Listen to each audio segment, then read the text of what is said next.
Bakgrunnur og litir eitthvað sem við getum notað síðan til þess að gæða vefinn okkar enn meira lífi en þegar við erum aðeins búin að breyta textanum á henni. En color það sem við notum einfallega bara til þess að breyta lit á texta elements og background til þess að stilla bakgrunnin á elementinu eða boxinu. Þannig að með þessum hérna tveimur eigendum og þeim litum sem í boði getum við gert heilmikið. Background color setur litin sérstaklega á bakgrunninum. Sjálfgefi gildi transparent eða að fullu gegnsætt og background image setur mynd á bakgrunnin og eftirslóð og þetta svo leið sem við notum til þess að hafa myndir í CSS. Background repeat segir til hvernig bakgrunninn mun endurtaka sig, þannig að við getum haft eitthvað bakgrunn sem alltaf endurtekur sig eftir x-ás eða y-ás og repeat þá endurtekur sig á báðum ásum.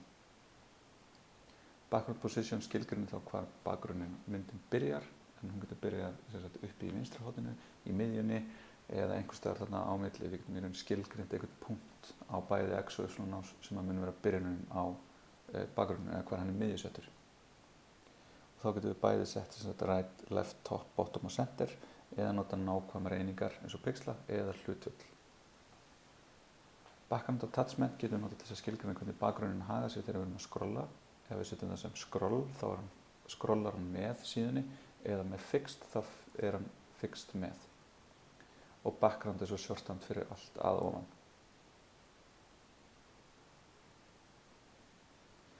Stundum getum við lent í því að við viljum vera með einhver texta, en í staðan fyrir textan þá viljum við setja einhverja mynd og þá viljum við einhvern veginn fjarlægja textan.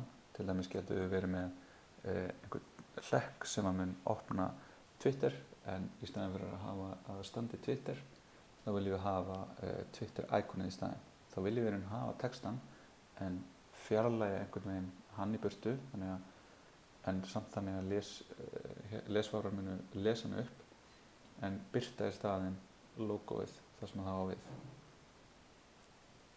Við gætum haft bara tóm element og stíla til bakgrunnin, haft bara tómt span og gefið einhvern klasa. Þá hefur við misst tækifæri til þess að gæða það meiri upplýsingum með því að hafa texta inn í elementinu. Þannig við höldum texta og felum hann. Og hér dæmi aðferð sem má skoða sem svo besta sem hægt að nota í dag og við skoðum dæmi þá eftir. Gegnsæi getum við síðan notað þegar við skilgreinum litina í bakgrunnum með því að nota RGBA eða HSLA liti til þess að fá alpha channeli sem í lók. En síðan getum við líka notað opacity til þess að stýra gegnsæi alls þess sem inn í bóksinu. Þannig að ef við setjum opacity 1 sem sjálfgefið þá það bara ekki gegnsætt, allir litur solid. Ef við setjum 0 þá það algegnsætt, þannig að allir litur sést í gegna. Við getum síðan búið til gradienta, þá sem bakgrunnsmyndir, þá getum við sagt sem línulegan gradient sem í 135 gráðum frá rauðum yfir í bláan og það verður töluvert flóknara, en þar sem þetta ekki að öllu stutt þá þurfum við bæði að nota fallback með því að setja bara einhvern solid bakgrunnslit og með því að setja vend og prefixa. Þannig að best að nota einhver tól til þess að útbúa þetta.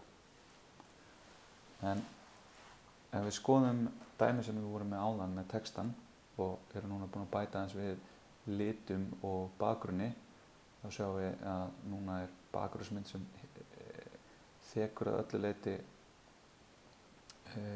hausinn og þegar við skrollum þá fer skrolla textinn en bakgrunnsmyndin föst, þannig að það eins og við sem að færa efnið yfir hana.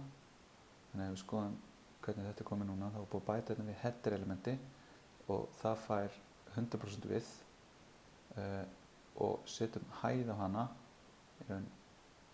að því að við vitum hversu mikið þetta á að vera, hversu mikið á þessari mynd á að vera. Svo erum við með einhverja mynd hérna sem við getum hægri sem á hérna í DevTools, Open Link in New Tab.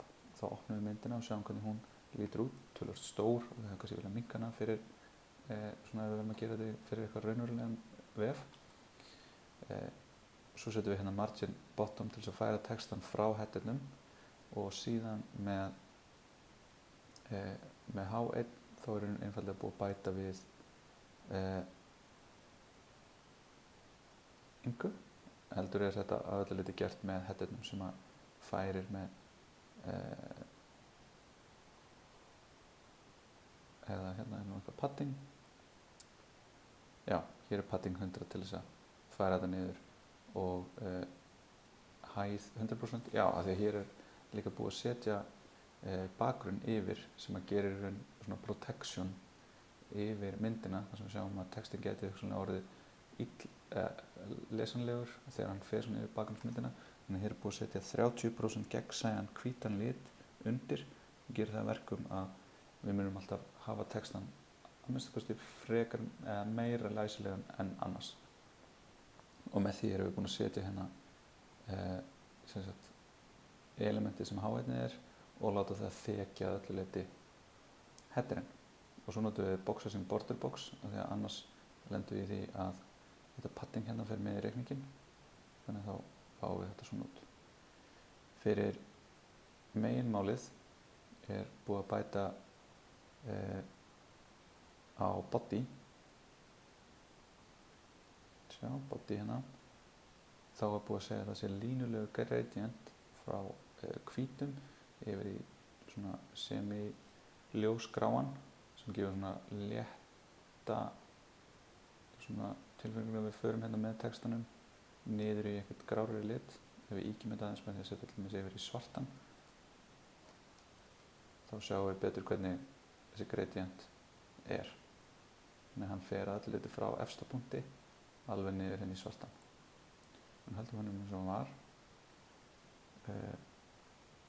Hér höfum við ekki gert neina breytingar á neinu.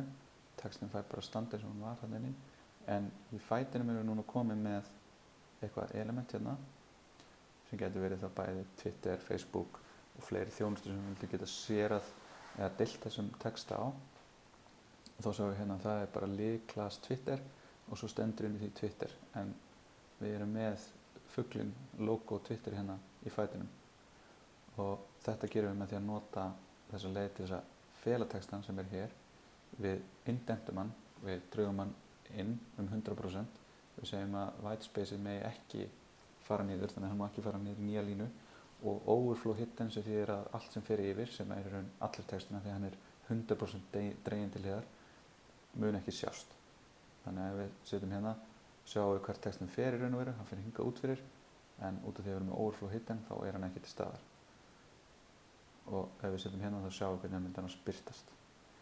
Síðan erum við með hérna opacity 0,5 sem gerir það aðeins fölara og við notum hérna 48 sem 48 pixela íkon út af því að eins og við munum sjá, við skoðum responsive, hvernig skjáir með hærri upplausn þurfa að vera myndir í hærri upplausn til þess að birta þar vel. Þannig hérna erum við að birta 48 sem 48 pixela mynd í 24 sem 24 pixela. Og hérna er opacityið að gera það síðan, þannig að þegar við förum yfir þá setjum við opacityið í 1, þannig að við skoðum hérna hvað gerist þegar við setjum hover, þá fáum við opacity 1, þannig að þetta er í raun svona leið til þess að gefa svona smá létta svona hreyfingu í síðuna sem við skoða betur þegar við förum að skoða almennar hreyfingur og animation.